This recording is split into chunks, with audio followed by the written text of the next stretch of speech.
Good evening everyone, welcome back to Srishti classes and your class 11th economics journey. और आज से हम start कर रहे हैं एक नया सब्जेक्ट स्टैटिस्टिक्स फॉर इकोनॉमिक्स। ठीक है, आई होप कि आपको क्लास अच्छी लगेगी और कोई भी डाउट हो तो आप उसको कमेंट सेक्शन में विदाउट हेजिटेशन पूछ सकते हैं। ठीक है, नोट्स भी आपको टेलीग्राम पर शेयर हो जाएंगे। तो आज हम चैप्टर 1 करने वाले हैं, स्टैट्स का इंट्रोडक्शन पार्ट रहने वाला है जो। ठीक है, तो हम स्टार्ट करते हैं इसको विदाउट वेस्टिंग अ टाइम। तो स्टैट्स होता क्या है? एक क्वेश्चन मैं आपको पूछती हूँ, आपके लिए क्वेश्चन है। अगर मैं बोलूं कि इंडिया की पॉपुलेशन 140 करोड़ है, ठीक है, इंडिया की पॉपुलेशन 140 करोड़ है, या तुम्हारी क्लास के स्टूडेंट्स 30 हैं, ये सिर्फ नंबर्स हैं या इनका कोई डीपर मीनिंग भी है? ये सिर्फ नंबर है या इन नंबर के पीछे कुछ लॉजिक छिपा हुआ है? ठीक है, तो आज हम इसी नंबर्स की लैंग्वेज को समझने वाले हैं। तो हम पहले देखेंगे मीनिंग ऑफ स्टैटिस्टिक्स। ठीक है, first one is statistics in singular sense.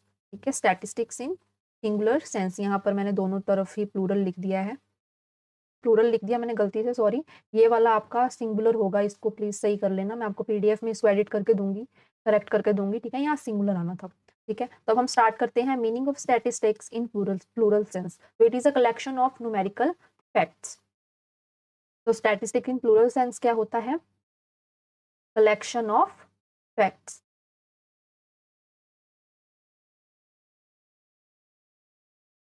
या फिर कलेक्शन ऑफ न्यूमेरिकल फैक्ट्स।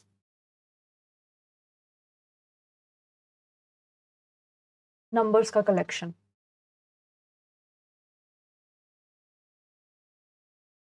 जैसे कि आपकी क्लास में 40 स्टूडेंट्स हैं, ठीक है, क्लास में 40 स्टूडेंट्स हैं, ठीक है, और इंडिया की पॉपुलेशन कितनी है? 140 करोड़। 140 करोड़। आपके मार्क्स आए 85 आउट ऑफ 100।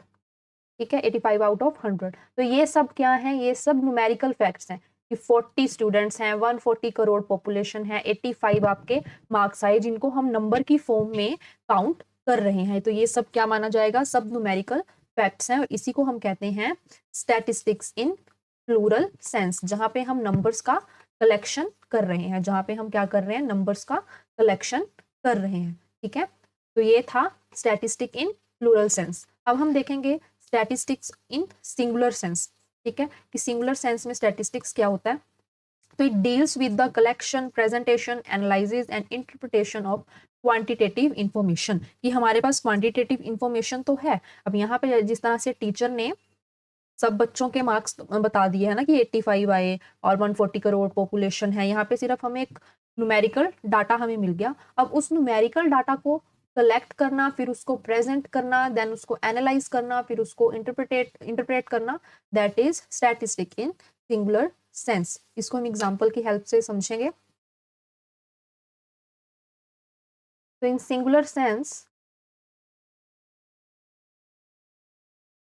क्या होता है? ये एक प्रोसेस होता है। ये क्या होता है? एक प्रोसेस होता है, जिसमें क्या होता है? सबसे पहले डाटा कलेक्ट किया जाता है, उसके बाद उस कलेक्टेड डाटा को अरेंज किया जाता है, अरेंज करने के बाद उसको एनालाइज किया जाता है, एनालाइज करने के बाद उसका मीनिंग समझा जाता है, उसको इंटरप्रेट किया जाता है। ठीक है, जिस तरह से एक टीचर ने क्लास में मार्क्स बताए कि कितने आए, ठीक है, 85 हाईएस्ट, 85 हाईएस्ट मार्क्स गए, ठीक है, और 65 आपके लो गए, ठीक है, और 70 मार्क्स आपके एवरेज गए। ठीक है, अब उसने मीनिंग निकाला, टीचर ने उसको एक ग्राफ पे शो कर दिया, या तो उसने बार चार्ट बनाया, ठीक है, ये रहे 65 वाले, ये रहे 70 वाले, ये रहे 90 मार्क्स वाले, इस तरह से उसने एक बार ग्राफ बना दिया। ठीक है, तो इससे क्या होता है? एनालाइज करना आसान हो जाता है ना, पता चल जाएगा टॉपर ये कैटेगरी वाला है, लो कैटेगरी वाला ये है, ये एवरेज कैटेगरी वाला बच्चा है। ठीक है, कि ग्राफ में उसको प्रेजेंट कर दिया, ठीक है, कि टॉपर इधर आ रहा है, लो इधर आ रहा है, एवरेज इधर आ रहा है। ठीक है, इस तरह से। तो ये क्या होगा? तो ये क्या होगा? ये एक पूरा प्रोसेस होता है, जिसमें सबसे पहले डाटा कलेक्ट किया जाता है, फिर उसको अरेंज किया जाता है, एनालाइज किया जाता है, तब उसके बाद उसको इंटरप्रेट किया जाता है या उसको एक्सप्लेन किया जाता है। ठीक है, तो ये था स्टैटिस्टिक्स इन सिंगुलर सेंस। ठीक है, आई होप कि आपको स्टैट्स का मीनिंग अच्छे से समझ में आ गया होगा। ठीक है, अब हम इसकी डेफिनेशन देखते हैं।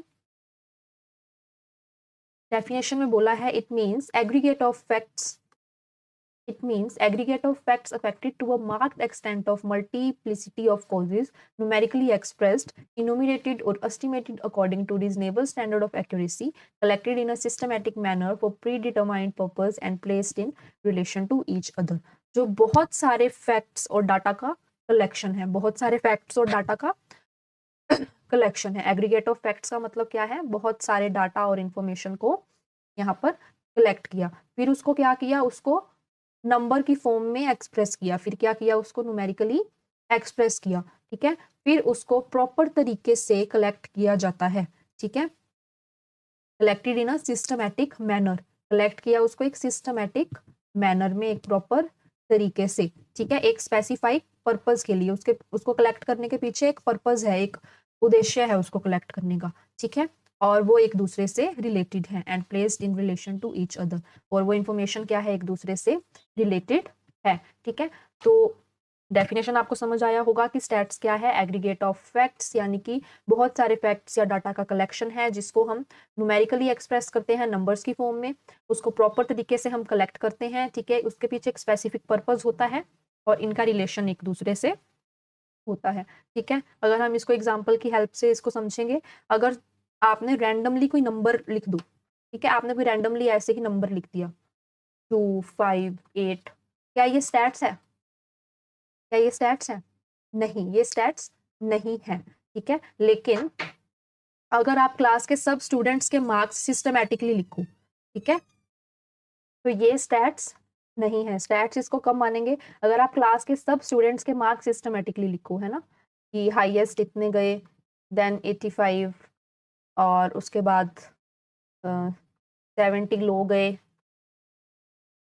ठीक है, इस तरह से अगर आप सिस्टमैटिक अगर अरेंज करते हो, सभी के मार्क्स को सिस्टमैटिकली लिखोगे, उसको अरेंज करोगे, इसका कुछ मीनिंग है कि आपको ये डाटा बनाने को बोला है। ठीक है, कि आपको बताना है कि हाईएस्ट कितने हैं, एवरेज कितने हैं, लोएस्ट कितने हैं, तो उस चीज को हम क्या बोलेंगे, उस कलेक्शन को क्या बोलेंगे? स्टैटिस्टिक्स, जिसके पीछे कोई पर्पज हो। ठीक है, तो उसको ही हम क्या मानेंगे? स्टैट्स। ठीक है, आई होप कि आपको इसकी डेफिनेशन अच्छे से समझ में आ गई होगी।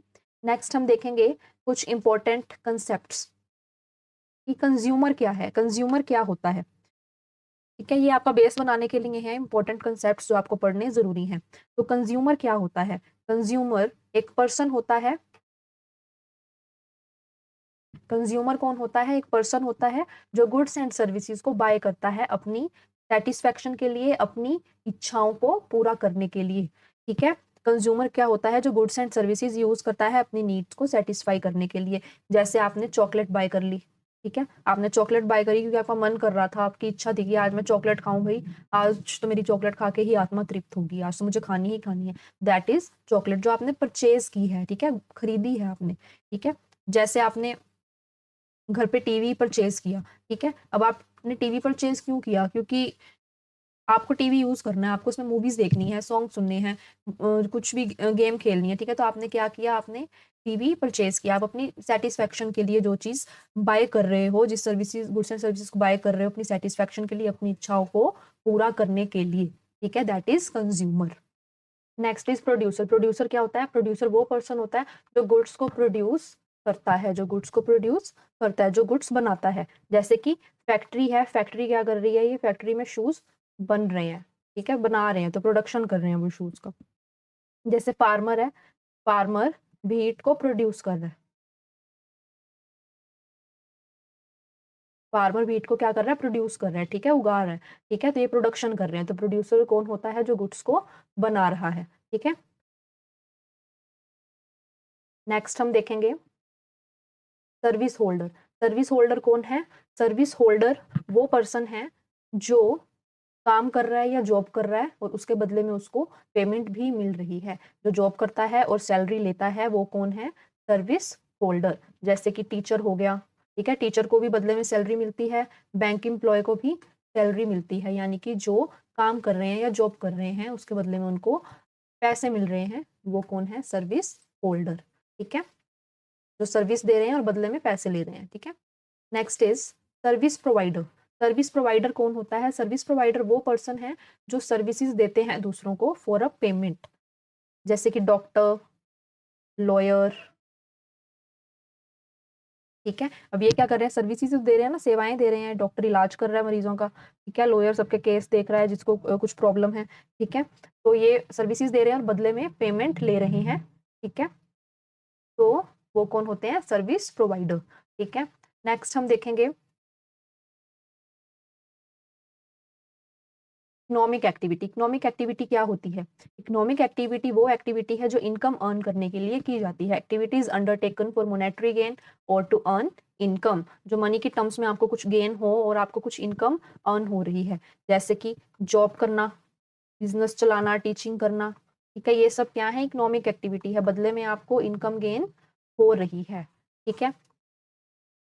जैसे भी मैं आपको पढ़ा रही हूँ, ये इकोनॉमिक एक्टिविटी नहीं है क्योंकि मैं फ्री पढ़ा रही हूँ, फ्री में सर्विस दे रही हूँ, ठीक है। मुझे इसके बदले में कोई भी सैलरी या कोई पेमेंट नहीं मिल रही, तो वो इकोनॉमिक एक्टिविटी नहीं है। इकोनॉमिक एक्टिविटी कौन कौन सी होती है? जिसके बदले में आपको इनकम रिसीव हो रही हो, ठीक है। अब हम एक क्विक रिविजन हम करने वाले हैं। माई मेन मोटिव इज कि आपको क्लास में ही सब चीज़ें अच्छे से क्लियर हो जाएं, लर्न हो जाएं, ठीक है। तो आप हम क्विक रिवीजन करते हैं फटाफट से। तो स्टैट क्या होता है? स्टैटिस्टिक्स क्या होता है? नंबर्स प्लस उसका कुछ मीनिंग भी होना चाहिए, उसके पीछे कुछ पर्पस भी होना चाहिए, तभी उसको क्या बोलेंगे हम? स्टैटिस्टिक्स, ठीक है। कंज्यूमर, कंज्यूमर कौन होता है? जो यूज करता है गुड्स एंड सर्विसेज को बाय करके। कंज्यूमर कौन होता है? जो यूज करता है गुड्स एंड सर्विसेज को खरीद कर, ठीक है। प्रोड्यूसर, प्रोड्यूसर कौन होता है? जो गुड्स को बनाता है, जो क्या कर रहा है? प्रोडक्शन कर रहा है, गुड्स को बना रहा है, ठीक है। सर्विस होल्डर कौन होते हैं? सर्विस होल्डर जो जॉब कर रहे हैं, जो जॉब करते हैं, ठीक है। सर्विस प्रोवाइडर कौन होगा? सर्विस प्रोवाइडर वो होगा जो कुछ सर्विस दे रहे हैं और बदले में पेमेंट ले रहे हैं, जैसे कि डॉक्टर हो गए, लॉयर हो गए, ठीक है, जो सर्विस देते हैं और बदले में फीस चार्ज करते हैं, ठीक है। तो याद रखना, स्टैटिस्टिक्स सिर्फ नंबर नहीं होते, उसका कुछ मीनिंग भी होना चाहिए, उसके पीछे एक लॉजिक होना चाहिए। तो आज का टॉपिक अगर आपको क्लियर हो गया होगा तो आगे का पूरा सब्जेक्ट आपको इंटरेस्टिंग लगेगा, ठीक है। तो तब तक के लिए आप इन सबको रिवाइज करें, ठीक है। नेक्स्ट क्लास में हम मिलेंगे नेक्स्ट टॉपिक के साथ, और डेली आपकी जो क्लास रहने वाली है वो रहेगी 5 PM पर, ठीक है। 5 PM पर आपकी क्लास रहने वाली है।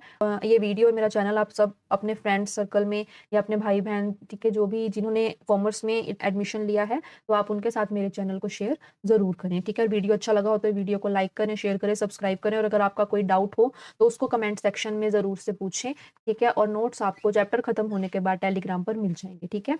In the next class, thank you.